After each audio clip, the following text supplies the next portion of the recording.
قرآن پاک میں جہاں نماز کا ذکر آیا ہے وہاں زکوٰۃ کا بھی ذکر آیا ہے۔ بعض علماء کرام فرماتے ہیں اس بندے کی نماز قبول نہیں جو مال میں سے زکوٰۃ ادا نہیں کرتا۔ زکوٰۃ ادا کرنے کے لیے ہمیں کیا کرنا چاہیے؟ سال میں کوئی ایک مہینہ مقرر کر لیں، کوئی سا بھی مہینہ، کیونکہ زیادہ تر لوگ رمضان المبارک کا مہینہ لیتے ہیں کیونکہ اس میں ثواب زیادہ ہوتا ہے، کیونکہ سال گزرنے پر زکوٰۃ فرض ہوتی ہے۔ سال میں ایک مہینہ مقرر کر لینا چاہیے۔ اب سال پورا ہو گیا تو دیکھیں کہ میرے پاس کچھ آیا ہے، یہ اگر 1 گھنٹہ پہلے بھی آیا ہے سب شامل کر لیں۔ مثال کے طور پر اس وقت میرے پاس سونا کتنا ہے، اس کی موجودہ ویلیو لکھ لو، چاندی کتنی ہے اس کی ویلیو لکھ لو، کیونکہ جس چیزوں پر زکوٰۃ ہوگی ان چیزوں کا ہی ذکر کروں گی۔ سونا، چاندی اور نقدی کتنی ہے، بینک بیلنس کتنا ہے، گھر میں بینک میں کتنا رکھا ہوا ہے، لوگوں سے قرضہ کتنا لینا ہے وہ بھی شامل کر لو، وہ بھی آپ کا ہے۔ اگر آپ نے 10 لاکھ کی کمیٹی ڈالی ہے، 5 لاکھ جا چکا ہے، کمیٹی نہیں ملی، تو وہ 5 لاکھ بھی آپ کا ہے، جمع کر لیں۔ وہ 5 لاکھ بھی آپ جمع کر لیا، وہ بھی شامل ہو گئے۔ سونا، چاندی، نقدی اور جو لوگوں سے قرضہ لینا ہے وہ بھی شامل کریں۔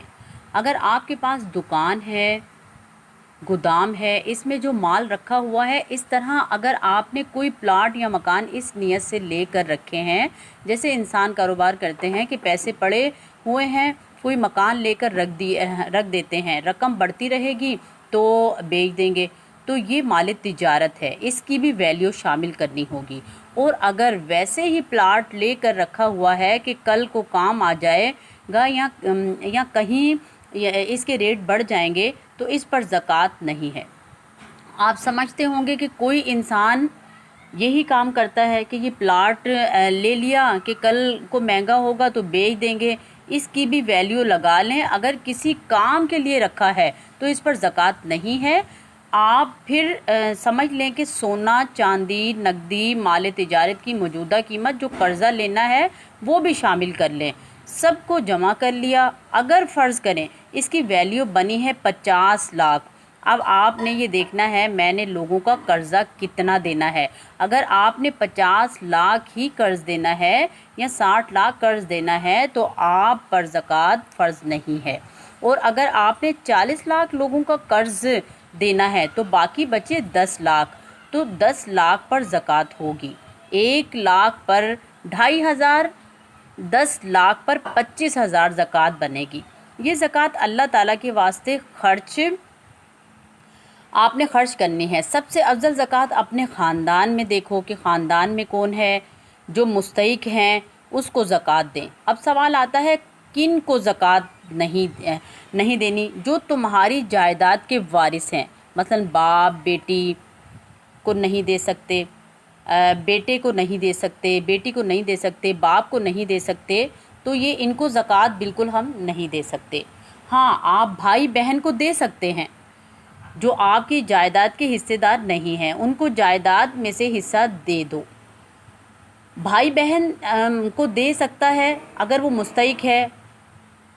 جیسے اگر آپ کی فیملی کے اندر کوئی آپ کی بہن دیکھیں اس کے شوہر کا کوئی کام نہیں ہے تو آپ اس کو یہ مت بتاؤ کہ ہم زکوٰۃ دیتے ہیں، آپ اس کو کاروبار کر کے دے دو، آپ اس کو کوئی شاپ کھول کے دے دو تاکہ وہ اپنی اس میں سے جو ہے آمدنی مہینے کی چلاتا رہے، تو یہ بہت اچھی زکوٰۃ ہے۔ اگر ایک بندے کی 20,000 روپے زکوٰۃ بنتی ہے تو وہ 19,000 روپے زکوٰۃ دیتا ہے تو اس کی زکوٰۃ قبول نہیں ہوگی۔ ایک بندے کا 10,000 زکوٰۃ کا بنتا ہے، وہ 10 لاکھ خیرات کر دیتا ہے تو خیرات قبول نہیں ہوئی۔ زکوٰۃ ضرور دینی چاہیے۔ اگر آپ پر 10,000 زکوٰۃ بنتی ہے تو 12,000 دے دیں، کیونکہ اگر کم دی تو خیرات میں آ جائے گی، قبول نہیں ہوگی۔ یہ تو چند چیزیں ہیں، سونا، چاندی، مال تجارت۔ اگر 2 کروڑ روپے کا ہیرا پڑا ہوا ہے اس پر زکوٰۃ نہیں ہوگی۔ چیزیں جو آ گئی اس پر زکوٰۃ ہوگی، لیکن صدقہ فطر کا حساب اور ہے۔ آپ کے پاس بعض بچیوں نے میرے سوال کیے کہ صدقہ فطر جو ہے وہ اس کا کیا حساب ہے، تو وہ اس زکوٰۃ کے ساتھ نہیں ہے۔ آپ کے پاس سونا چاندی مال تجارت دیگر چیزیں نہیں ہیں، لیکن اس کے علاوہ آپ کے پاس گھر میں ضرورت سے زائد سامان اتنا پڑا ہے کہ اس کی مالیت یوں سمجھے کہ 60,000 بن جاتی ہے، تو آپ بھی یہ سمجھیں کہ آپ صاحب حیثیت ہیں، آپ پر صدقہ فطر بھی واجب ہے اور قربانی بھی واجب ہوگی۔ اب ضروریات زندگی سے زائد کیا چیز ہے؟ 2-3 سوٹ تو ضرورت زندگی کے مطابق ہوتے ہیں، اس سے زائد ہماری الماری میں کپڑے بھرے ہوئے ہیں، وہ ضروریات زندگی سے زائد ہیں۔ برتن ہمارے شوکیس میں پڑے ہوئے ہیں، وہ ضروریات زندگی سے زائد ہیں۔ جو استعمال میں نہیں آ رہے صوفے قالین، ان کے بغیر بندہ زندہ رہ سکتا ہے، یہ ضروریات زندگی سے زائد چیزیں آئیں گی۔ ان کی اگر مالیت 60,000 کے قریب بن جاتی ہے، کیونکہ 60,000 کا 52.5 تولے چاندی آپ خرید سکتے ہیں، تو ایسا بندہ صاحب حیثیت کہلاتا ہے۔ ایسے بندے پر صدقہ فطر اور قربانی بھی واجب آئے گی۔ امید کروں گی کہ آپ کو زکوٰۃ کے بارے میں اچھے طریقے سے سمجھ میں آ گیا ہوگا کہ ہم یہ سمجھتے ہیں کہ ہمارے پاس جو سونا ہے وہ اتنا نہیں ہے تو ہم اس کے اوپر زکوٰۃ نہیں بنتی۔ جب آپ کے پاس 60,000 آپ جا کے رقم لگائیں، جو موجودہ رقم ہے تمام چیزوں کی آپ لگائیں کہ میرا فرنیچر ہے کتنا بنتا ہے، اس کی میں کتنی زکوٰۃ نکالوں، کپڑے ہیں ان کی کتنی زکوٰۃ نکالوں۔ اگر 3,000 روپے کا سوٹ ہے تو آپ اس کے اوپر 100 روپے کی زکوٰۃ نکال سکتی ہیں۔ آپ کے پاس یہ آپ تھوڑے تھوڑے کر کے سارے پیسے کاؤنٹ کریں، لکھیں اور پھر آپ زکوٰۃ نکالیں۔ آپ نے دیکھا ہے کہ علماء کرام فرماتے ہیں کہ آپ کے 20,000 روپے زکوٰۃ بنے تو آپ نے 19,000 زکوٰۃ دی تو آپ کی قبول نہیں ہوگی، چاہے آپ اس کے بدلے میں 10 لاکھ روپے صدقہ خیرات کر دو، پر آپ نے زکوٰۃ آپ کی 20,000 روپے بنے تو آپ نے 22,000 روپے زکوٰۃ دی ہے تو آپ کی زکوٰۃ قبول ہو جائے گی انشاءاللہ۔